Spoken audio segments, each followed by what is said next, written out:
திரு ராஜா ஸ்டாலின், திமுக காலங்கள்லையும் இதே காவிரி மேகதாது விவகாரங்களில் தீர்மானம் எல்லாம் நிறைவேற்றப்படும், அது அனுப்பி வைக்கப்படும்.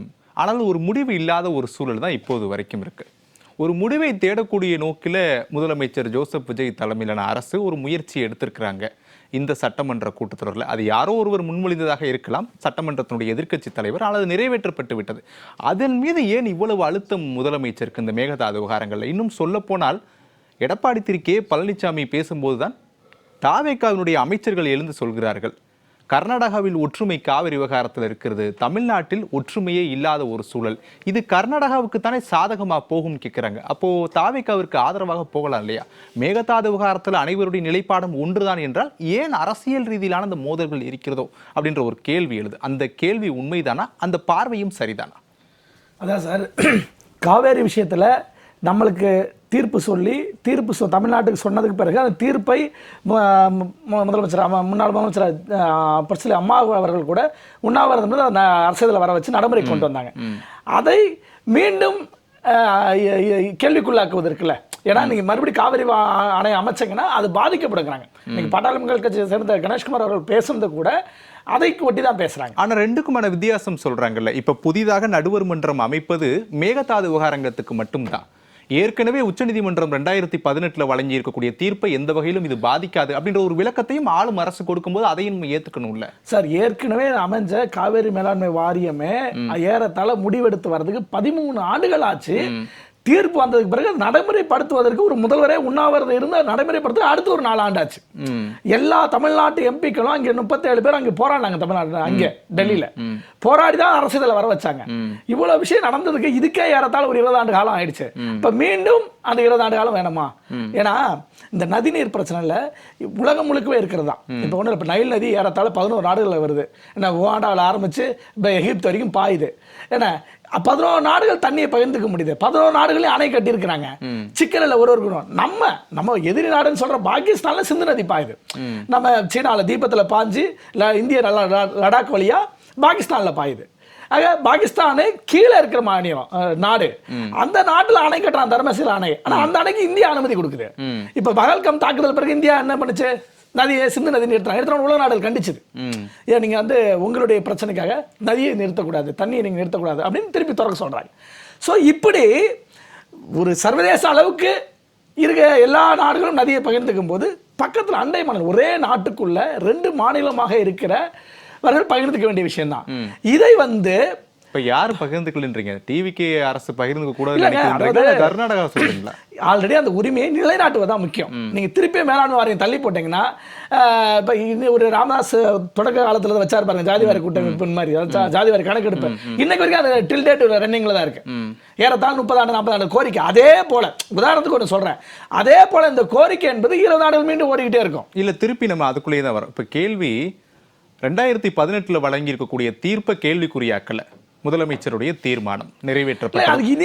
மேகதாது விவகாரங்கள்ல புதிய அணையை கட்டுவதற்கு கர்நாடகா ரொம்ப தீவிரமா பரிசீலனை செஞ்சுட்டு வராங்க. இது குறித்து நமக்கு மத்தியஸ்தம் செய்வதற்கு ஒரு ஆணையம் வேண்டும். அதுதான் தாவேகா அரசனுடைய முயற்சியா இருக்கு. அந்த முயற்சியில என்ன நீங்க சிக்கல்ன்ற ஒரு பார்வையை பாக்குறீங்க? அதாவதுங்க, நம்மளுக்கு இவ்வளவு தண்ணி கொடுக்கணும்னு சொல்லியாச்சு, அந்த தண்ணியை கொடுக்காம இருக்கிறாங்க. அதை கொடுக்க வைக்கிறதா நீங்க வாரியம் அமைக்கணும். வழியா கொடுக்கறதுக்கு தான் ஏற்கனவே 2 வாரியங்கள் இருக்கு. காவிரி நீர் மேலாண்மை ஆணையம் இருக்கு, காவிரி நீர் ஒழுங்காற்று குழு இருக்கு. மாதம் கூடுறாங்க, வீடியோ கான்பரன்சிங்ல மீட்டிங் நடத்துறாங்க. அதற்கு தனி ஆணையம் இருக்கு. இது மேகதாதுக்குன்னு தனி ஆணையம் தனியா கேட்கிறாங்க. ஒரு அணை கட்டுவதற்கு எப்பயுமே நீங்க பள்ளத்துல இருக்கிறவர்கள் அணை கட்டு. தமிழ்நாடு அணை கட்டுதுன்னா நீங்க கேட்கணும்னு அவசியம் இல்லை. ஏன்னா நம்ம பள்ளத்துல இருக்கிறோம், அதனால நம்ம கேட்கணும்னு அவசியம் இல்லை. அதனால நம்ம ஏற்கனவே காமராஜர் காலத்தில் அணை கட்டியிருக்கோம். இன்னமும் நிறைய விவசாய சங்கங்கள் கோரிக்கை என்ன வைக்கிறாங்க. KRS மணி போன்ற விவசாய சங்கத்தை சேர்ந்தவர்கள் என்ன கோரிக்கை, தமிழ்நாட்டில் இன்னும் ஒரு 7 அணை கட்டலாம், நம்ம மேகதாது கட்ட வேணாம்னு சொல்ற அதே நேரத்தில் நமக்கு நீர் தேக்கி வைக்கலாம் அப்படின்னு சொல்றாங்க. அப்ப இந்த அணை மேல இருக்கிறவங்க கட்டுறது கேட்கணும். இது சர்வதேச விதிகள் தான். இது ஒன்றும் தமிழ்நாட்டு விதிகளோ இல்லை இந்தியா அளவுக்கு மட்டுமே இருக்கிறது இல்லை, யாருக்கும் பொதுவானது இல்லை. இது பொதுவானது. அப்ப அந்த மேகதாதுக்காக மட்டும் அணை நீங்க சொல்லிட்டு போயிட்டீங்கன்னா என்ன? இப்போ ஒன்றும் இல்லைங்க, நான் ஒரு வழக்கு போட்டு போயிட்டு இருக்கேங்க. என் கூட இன்னும் ஒருத்தர் அடிஷ்னலா ஒருத்தர் சேர்றாரு என்னுடைய நான் போடுற வழக்கில், ஏதோ ஒரு வழக்கில் அவர் சேரும் போது அவருடைய விவாதம் தப்பா போச்சுன்னா என் வழக்கு நீர்த்து போகும். ஆனா வழக்கு நான் தான் போட்டிருக்கேன். நான் தான் ஒரு விஷயத்தையாக வழக்கு போட்டிருக்கேன், என் கூட இன்னும் ஒருத்தர் சேர்த்துக்கிறாங்க, நீதிமன்றம் அவர் அக்செப்ட் பண்ணி உள்ள சேர்த்துக்குச்சு. சேர்த்துக்கு பிறகு அவர் வைக்கிற எல்லா குற்றச்சாட்டும் தப்பா இருக்கு, ஆதாரங்கள் இல்லை அப்படின்னு உடஞ்சு போச்சுன்னு வச்சுங்களேன், என்ன ஆகுமோ அதுதான் இந்த விஷயத்துலயும் ஆகும். ஒருவேளை புதிய நடுவர் மன்றம் அமைக்கப்பட்டு அது தமிழ்நாட்டிற்கு பாதகமான ஒரு உத்தரவை வழங்கி விட்டார்கள்னா என்ன செய்ய போகிறார்கள் அப்படின்ற ஒரு கேள்வியோடு முடிக்கிறீங்க. அதாவது இதுல இன்னொரு தெளிவான கேள்வி அன்புமணி அவர்களே தெளிவா சொல்லியிருக்காரு. என்ன சொல்லியிருக்காருன்னா, ஒரு காலத்திலையும் காங்கிரஸோ பிஜேபியோ 2 பேர் ஆளும்போது கூட ஒரு காலத்திலையும் நம்மளுக்கு தமிழ்நாடு சாதகமாக நடந்ததில்லை, அதனால தான் இப்போ கேள்விக்குள்ளாகுது. மீண்டும் ஒரு ஆணையம் வச்சா அது நம்மளுக்கு சாதகமாக அமையுமானா அது அமையாது. சரி, அப்படிங்கிறது ரிசல்ட். சரி, ஸோ அதை அடிப்படையில் நம்ம அதுக்குள்ள போக வேணாம். இருக்கிற தீர்ப்பை முதல்ல நடைமுறைப்படுத்த சொல்லுங்க, அப்புறம் அதை கூட்டுறதை பத்தி அடுத்ததை யோசிப்போம். இருக்கிற தீர்ப்பை நடைமுறைப்படுத்துங்க. அதை நடைமுறைப்படுத்த அவங்க அத்தனை அடி உயர்த்த மாட்டாங்க. 156 அடின்னு சொன்னா 156 அடி உயர்த்துறது இல்ல, 120 தான் மெயின்டைன் பண்றாங்க. அதுவே ஒரு சதுரம் வர்றது இல்ல. ஆக அதை மெயின்டைன் பண்ணி செஞ்சுட்டு நீங்க அடுத்த நகரமா போகணுமே தவிர அதை ஆணையம் அமைத்தால் இந்த தீர்ப்பை மெல்ல மெல்ல நிறுத்தி போக செய்யும். சரி, ஓகே, நம்ம பேசலாம். திரு ராஜா ஸ்டாலின் சுருக்கமா நிறைவா. ஆல்ரெடி சாதகமா இருக்கிற தீர்ப்பை மறுபடியும் கிரிட்டிசைஸ் ஆகாம செய்யறதா வேலை. கிரிட்டிசைஸ் ஆகாத நீங்க சொல்லலாம், ஆனா நடைமுறையில் என்ன ஏற்கனவே அதான் ஒரு வழக்குனா அந்த வழக்கோட இருக்கணும். குணையா ஜாயின் பண்றவங்க வந்து அவங்க வழக்கை கெடுத்துடக்கூடாது. அது போலதான் ஏற்கனவே தமிழ்நாட்டிற்கு சாதகமா இருக்கிற தீர்ப்பை கூட அவங்க மாத்திடுவாங்களோன்ற ஒரு கேள்வி எழுப்புறாங்க. சரிதான், அது பாதகம் ஆயிடக்கூடாது. ஏன்னா இவர்கள் எல்லாத்துலயுமே அரசியல் பண்ணுவது அல்லது ஒரு விஷயத்தை முன்னாடி வச்சுட்டு பின்வாங்கிறது இருக்குல்ல, நாங்க ஒண்ணு செஞ்சுட்டோம் அதனால தப்ப திரும்பி செய்வாங்கிற நிலைப்பாடு தப்பு. ஒரு விஷயம் தப்புனா மாத்திக்கலன்னு தப்பு இல்ல. எத்தனையோ விவசாயிகள் போராட்டம் பண்றாங்க, உடனே போராட்டத்துக்கு பிறகு திரும்பி பெற்றுக்கிறாங்களா?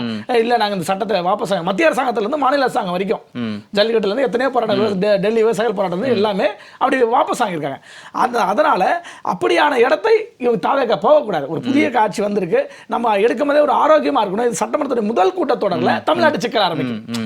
முதல் கூட்டத்தொடர தமிழ்நாட்டுக்கு எதிரான சிக்கல் ஆரம்பிக்கும். ஏன்னா இவர்கள் இதை செய்யறதுல இந்த மாதிரி முக்கியமான பிரச்சனை பார்க்காமல் அரசியலை பார்க்கிறாங்க. என்னன்னா இப்ப சிபிஐ தோழர் சொன்னது போல பாஜக இருந்து வந்ததான் தப்பு, ஆனா அவங்க கட்சியில இருந்து சிபிஐல இருந்து மூத்த தோழர்களை வெளியே எடுத்துட்டாங்க. ஏன்னா அப்ப அது தோழமைக்குள்ள இதை நம்ம செய்யக்கூடாது அப்படிங்கிற என்ன இல்லை. ஏன்னா அவர்கள் அரசியல் பண்ணணும், அவர்கள் தன்னை அரசியல் படிக்கணும் தான் கவனம் செலுத்துறாங்களே ஒழிய தமிழ்நாட்டு நலங்களில் கவனம் செலுத்தல் அப்படிங்கிறதா குற்றச்சாட்டு.